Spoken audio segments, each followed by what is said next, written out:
जय हिंद दोस्तों हम लोग सीटेट एग्ज़ाम 2022 के लिए मैथ्स के प्रीवियस क्वेश्चनों को सॉल्व कर रहे हैं। तो उसी को कंटिन्यू करते हुए इस वीडियो में हम लोग देखने वाले हैं कि सीटेट एग्ज़ाम 2019 में जो मैथ्स के क्वेश्चन आए थे उसके क्वेश्चनों को सॉल्व करेंगे। तो आइए देखते हैं कौन कौन से क्वेश्चन आए थे और उनको किस तरीके से हम लोग सॉल्व करेंगे। तो यहाँ पर क्वेश्चन दे रखा है, वह संख्या जो 1 से 10 दोनों को सम्मिलित करते हुए, मतलब 1 को और 10 दोनों को सम्मिलित करते हुए सभी संख्याओं से विभाजित होती है। ऐसी में संख्या ज्ञात करनी है जो 1, ठीक है, और 10 और इसके बीच की जितनी संख्याएं हैं उन सारी संख्याओं से विभाजित हो, मतलब उन सारी संख्याओं से पूरा पूरा कट जाए। देखिए हम ऐसा कर सकते हैं 1, 2, 3, 4, 5, 6, 7, 8, 9 और 10 ये सारी संख्या है। तो इन संख्याओं से विभाजित होने वाली ऐसी संख्या होगी जो कि इन संख्याओं का लासा निकालने पाएगी। ठीक है, किसी भी संख्याओं से जो कोई संख्या विभाजित होती है वो उन संख्याओं का लासा होती है या फिर लासा का मल्टीपल में होती है, लासा का 1 गुना या 2 गुना या 3 गुना ऐसे करके। तो हमें इन संख्याओं का लासा निकाल लेंगे, ठीक है, और फिर उसी से हम सॉल्व कर देंगे। और दूसरा ये है कि हम इन सारी संख्याओं के जितने सारे ऑप्शन हैं इन संख्याओं को डिवाइड करें, ठीक है, और ऐसे हम पता लगा सकते हैं कि कौन सी संख्या डिवाइड होगी। ठीक, तो ऐसे करना बहुत ही मतलब बहुत टाइम लग जाएगा। ठीक, इस वजह से हम लोग इस तरीके से निकालते हैं, इसका लासा निकालते हैं। ठीक, आइए देखते हैं। देखो इसका लासा निकालने के लिए हम क्या करेंगे, सबसे पहले 2 से काटते हैं। ठीक है, यहाँ पर 1 है, यहाँ पर 1 है, यहाँ पर 2 से कटेगा ना तो 3 का 3 ही लिख दिए। ये 2 दूना 4 हो जाएगा, 5 नहीं कटेगा, 6 कट जाएगा, 2 3 6, ठीक है, 7 नहीं कटेगा और ये 4 बार बन जाएगा, 9 नहीं कटेगा और ये 5 बार बन जाएगा। क्लियर। अब देखिए अब हम काटते हैं इसको 3 से। 2 से भी एक बार जा सकता है लेकिन दो एक ही संख्या है तो हम 2 से नहीं काटते, इसको 3 से काटते हैं। तो देखिए 3 से काटेंगे तो यहाँ पर 1 है, यहाँ पर 1 है, यहाँ पर 1 हो जाएगा, यहाँ पर 2 का 2 ही रहेगा, 5 का 5 ही रहेगा और 3 का एक बार में जाएगा, ये 7 है और यहाँ पर 4 तो कटेगा नहीं। यहाँ पर हम 3 से काटेंगे तो 3 दिया 9, यहाँ पर 5 हो जाएगा। ठीक है, अब देखिए 2 अभी ये देखिए 5 2 बार आ गया और 2 से हम 2 बार काट सकते हैं और 3 एक ही बार है। ठीक, तो सबसे पहले हम 3 से कट कर लेते हैं, जैसे 3 को हम 1 बना लेंगे। लास्ट में हमें क्या करना है, 1 1 लाना है सब में। ये यहाँ पर हो गया तो यहाँ पर 2 ही रहेगा, यहाँ पर 5 ही रहेगा, यहाँ पर 1 हो गया, यहाँ पर 7 हो गया और यहाँ पर 4 से 3 से कटेगा नहीं 4 और 3 एकम 3 और यहाँ पर क्या हो गया 5। क्लियर। अब देखो 2 से और 5 से फिर से काट देते हैं। तो 2 से जब काटेंगे तो यहाँ पर 1 1 1 और यहाँ पर 1 आ जाएगा, 2 से कटेगा। ठीक है, यहाँ पर 5, यहाँ पर 1, यहाँ पर 7 और यहाँ पर 2 दूना 4 और यहाँ पर 1, यहाँ पर 5। क्लियर। देखो यहाँ पर जो संख्या बची है वो 5 2 बार आया, 5 से काट करते यहाँ पर 1 1 1, यहाँ पर भी 1 हो गया, यहाँ पर 5 से काटेंगे तो 1 आएगा, यहाँ पर 1 ऑलरेडी है, यहाँ पर 7, यहाँ पर 2 और यहाँ पर 1 और यहाँ पर 1। अब देखो 7 और 2 संख्या बची हैं, ठीक है, तो हम इसको 7 से काट लेंगे और 2 से काट लेंगे तो पूरा पूरा हमारा कट जाएगा। तो इसको हम मल्टीपल में लिख सकते हैं, आप इसको काट भी सकते हैं। देखिए अगर हम 7 से काटेंगे तो सारा ये तो वो 1 को आ जाएगा, ठीक है, यहाँ पर भी 1 आ जाएगा, यहाँ पर 2 बच जाएगा, ठीक, बाकी सब वही आ जाएगा। ठीक, और इसको हम इससे काट सकते हैं 2 से। जब 2 से काटेंगे तो सारा तो 1 1 हो जाएगा, यहाँ पर भी 1 आ जाएगा। क्लियर। तो इस तरह से हम पूरे संख्याओं को कट कर लिया। अब देखो जो ये मल्टीपल आएगा यही इसके एलसीएम निकल आएंगे। तो देखिए ये इन सबको मल्टीप्लाई कर लीजिए आपस में, यही हमारा आंसर हो जाएगा।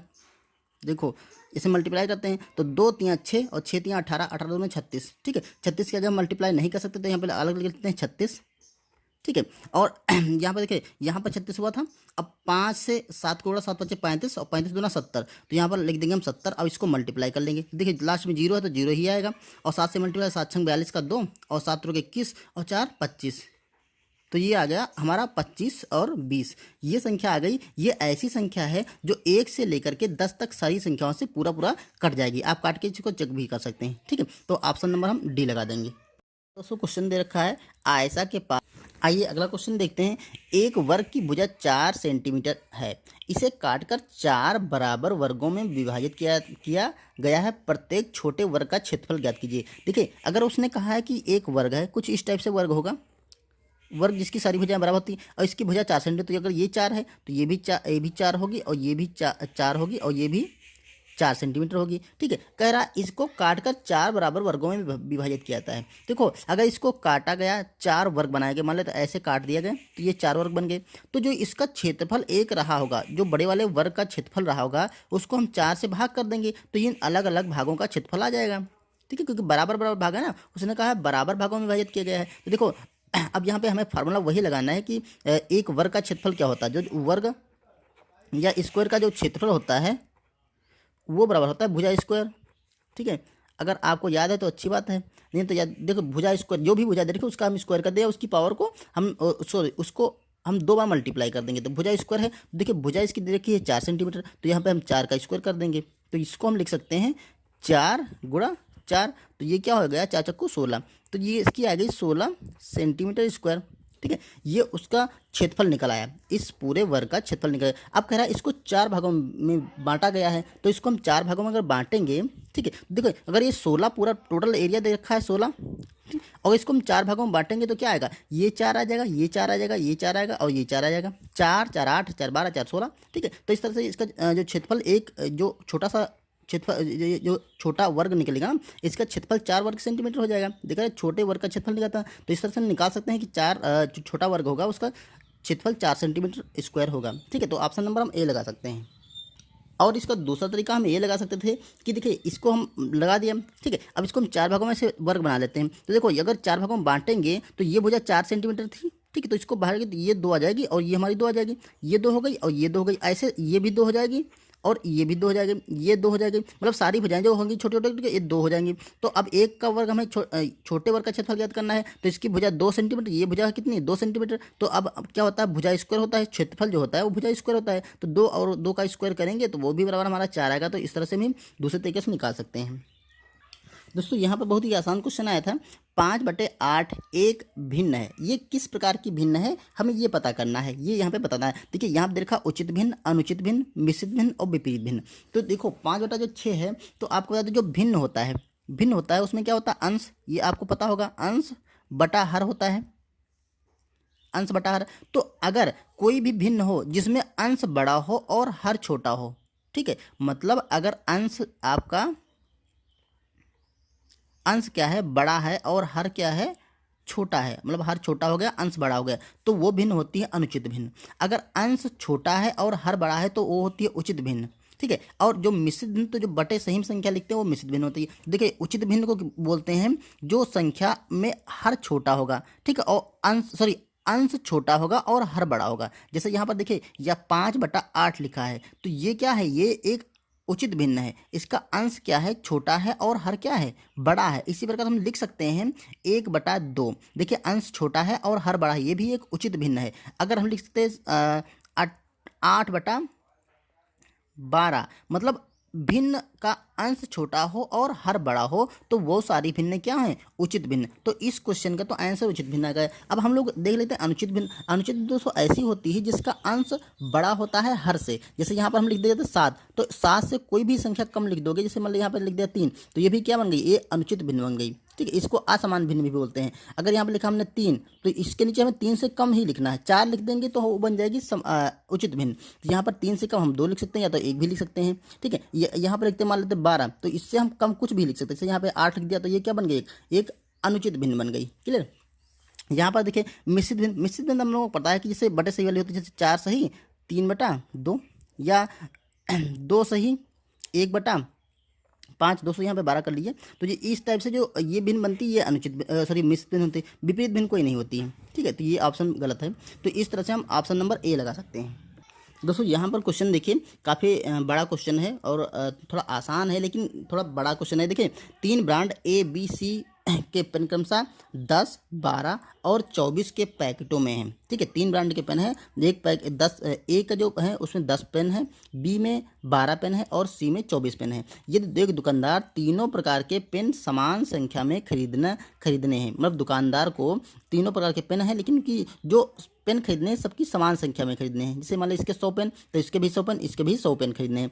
ठीक है, फिर कह रहा है उसके द्वारा खरीदे जाने वाले पैकेटों की न्यूनतम संख्या क्या होगी, मतलब पेनों की संख्या समान होगी और पैकेटों की संख्या क्या हो जाएगी। तो दोस्तों ऐसा कभी भी क्वेश्चन आपको मिले कि उनकी जैसे ये उस अलग अलग संख्या में दे रखे हैं और कह रहा है इनके समान संख्या में खरीदना है, तो इनका हमें लासा निकाल लेना है बस। देखिए ये 10 और 12 और 24, ये अगर समान संख्या में पेनों की संख्या समान होगी तो इनका जो एलसीएम होगा वही एक ऐसी संख्या होगी जो इन सब सारी संख्याओं के समान आ सके। तो इसका हम पहले एलसीएम निकालते हैं।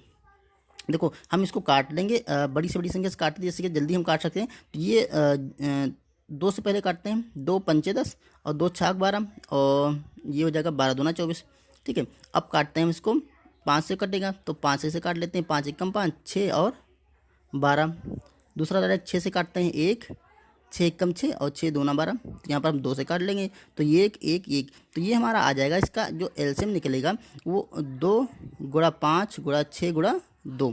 तो ये गए 5 दूना 10, 10 छंगा 60 और 60 दूना 120। अब देखो इस 120 एक ऐसी संख्या है जिसमें इन तीनों के पैकेटों की संख्या भले अलग अलग हो लेकिन पेनों की संख्या समान होगी। ठीक है, 120 पेन हम लेंगे 10 वाले, 120 पेन लेंगे 12 पैकेट वाले और 120 लेंगे सी ब्रांड वाले जो 24 के पैकेट बना है। अब कह रहा है पैकेटों की संख्या क्या है, तो देखिए 10 वाले पैकेट, देखिए एक पैकेट में 10 पेन है तो 120 पेन खरीदे गए 10 वाले, तो पैकेटों की संख्या क्या होगी, हम डायरेक्ट 120 को हम 10 से अगर भाग कर दें, ठीक है, तो हमें पैकेटों की संख्या मिल जाएगी। तो देखिए यहाँ पर ये 0 कट जाएगा, ये 12 आ जाएगा। ठीक है, तो 10 वाले जो पैकेट होंगे वो 12 पैकेट होंगे। आप ऐसे देखिए 10 वाले जो पैकेट होंगे 12 होंगे तो 12 दाम 120। ठीक है, 120 पेन हो जाएंगे। देखिए ए की वैल्यू तो आ गई 10, ये तो ए का मान निकल गया। अब हम बी का निकालते हैं, तो बी में देखिए बी के पैकेटों, एक पैकेट में 12 पेन थे और हमने लिया कितना है 120, क्योंकि पेनों की संख्या सबकी समान है। तो 120 पेन लिया है और एक पैकेट में 12 पेन है तो 12 से भाग कर देंगे तो 12 दाम 120। ठीक है, ये आ जाएंगे 10 पेन। ठीक, अब इसके बाद देखते हैं सी वाले। तो सी के जो पेनों की संख्या है वो 120 है और एक पैकेट में 24 पेन आ रहे हैं। तो यहाँ पर देखिए हम 24 लिखेंगे, 24 से भाग करेंगे तो 24 से आप कट करेंगे तो 24 पंचे 120 होता है। ठीक है, तो जो सी वाले ब्रांड की, ये देखिए ये बी ब्रांड हो गई और ये हो गए हमारे सी ब्रांड के पेन। तो ए वाले ब्रांड के 12 पेन हैं। तो यहाँ पर देखिए ऑप्शन डी वाला ऑप्शन मिल रहा है, ए के 12 पेन हैं, बी के 10 पैकेट हैं और सी के 5 पैकेट हैं। सी के 5 आए हैं, बी के 10 और ए के 12। तो इस तरह से ऑप्शन नंबर हम डी लगा देंगे। इस वीडियो में इतने ही क्वेश्चन, अगले वीडियो में हम इसके नेक्स्ट क्वेश्चन करेंगे, क्योंकि एक भी वीडियो में काफ़ी वीडियो लंबा हो जाता है और आप लोगों को बोरिंग भी लगने लगता है। इससे हम मिलते हैं किसी नेक्स्ट वीडियो में। ठीक है, इसी 2019 के पेपर के नेक्स्ट क्वेश्चन के साथ। तब तक के लिए थैंक यू।